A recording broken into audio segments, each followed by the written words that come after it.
Halo anak-anak, jumpa lagi dengan Miss Ayu dalam pembelajaran tematik untuk hari ini. Hari ini kita akan belajar tema 3, subtema 4, pembelajaran 5 dan 6. Adapun tujuan pembelajarannya, yang pertama, siswa mampu memahami proses terjadinya hujan. Yang kedua, siswa mampu menerapkan sikap tolong-menolong. Yang ketiga, siswa mampu memahami contoh proses menyublim. Yang keempat, siswa mampu menyelesaikan soal matematika tentang lama waktu. Oke anak-anak, sekarang kita lanjut. Buka buku kalian halaman 45. Kita belajar tentang proses terjadinya hujan. Baca bersama-sama teksnya ya, anak-anak di rumah membaca. Proses terjadinya hujan melibatkan proses penguapan, yang sering disebut juga dengan evaporasi. Lalu pengendapan atau presipitasi dan pengembunan atau kondensasi. Air di laut, sungai, dan danau menguap karena pengaruh panas dari sinar matahari. Tumbuhan juga mengeluarkan uap air ke udara. Proses penguapan ini disebut evaporasi. Uap air naik dan berkumpul di udara. Ada gambar ya, anak-anak bisa lihat di halaman 45. Uap air naik dan berkumpul di udara. Lama-kelamaan udara menjadi jenuh sehingga tidak dapat menampung uap air lagi. Proses ini disebut presipitasi atau pengendapan. Jika suhunya turun, uap air akan berubah menjadi titik-titik air. Titik-titik air ini membentuk awan. Proses ini disebut kondensasi atau pengembunan. Titik-titik air di awan kemudian akan turun menjadi hujan.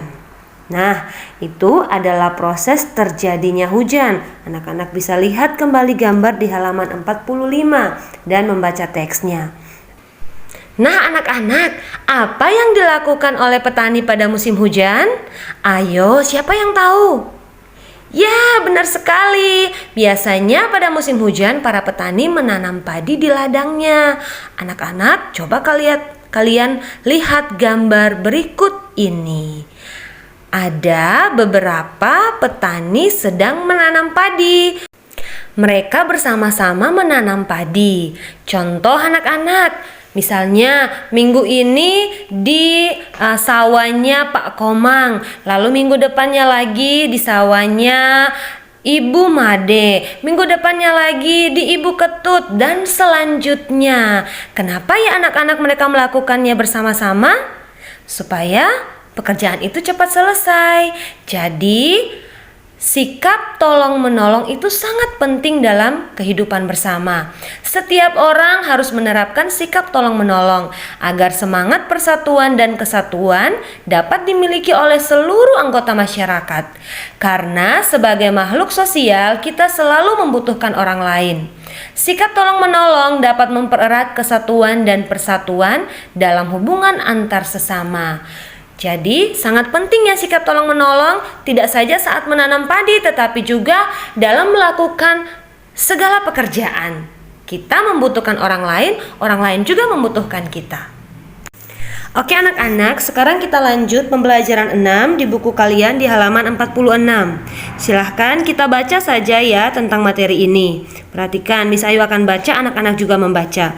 Menyublim. Menyublim ialah peristiwa perubahan wujud zat dari padat menjadi gas tanpa melalui fase cairan. Hal ini dapat terjadi karena zat dapat menyerap energi yang sangat cepat. Berikut beberapa contoh peristiwa menyublim. Contoh, es kering atau dry ice. Es kering merupakan gas CO yang dibekukan sehingga menjadi padatan es. Pada temperatur ruang, es ini akan menguap membentuk gas CO yang sering digunakan sebagai efek dalam panggung pertunjukan dalam film-film. Salju. Kristal salju merupakan wujud kristal padatan pada air. Kristal ini memiliki permukaan yang sangat tipis. Karena tipisnya itu, maka ketika terkena udara, kristal akan menjadi uap air tanpa melalui proses mencair. Padatan arsenik. Padatan arsenik dapat menyublim ketika dipanaskan. Dari wujud padatannya, arsenik akan langsung membentuk gas arsenik berwarna hitam yang beracun tanpa membentuk cairan.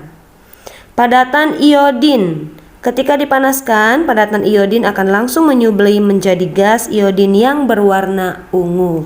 Nah, anak-anak, untuk bagian yang ini, kalian silahkan mencari kosakata mengembun, membeku, mencair, menyublim, menguap. Lalu anak-anak buat kalimatnya. Oke, sekarang kita lanjut tentang menghitung lama waktu. Perhatikan penjelasan Miss Ayu ya. Oke anak-anak, perhatikan modul kalian halaman 47. Sekarang sama-sama dengan Miss Ayu ya, baca contoh soalnya. Pagi ini Rafa berangkat ke rumah Amel pada pukul 9:15 menit. Sampai di rumah Amel pada pukul 9:35 menit. Berapa lama perjalanan Rafa ke rumah Amel? Berarti kita mau mencari berapa lama perjalanan Rafa ke rumah Amel. Nah, kita akan buat dalam bentuk seperti ini. Berarti ini pengurangan ya anak-anak. Sebelumnya Miss Ayu memberitahukan ini terbalik ya. Harusnya seperti ini pengurangannya.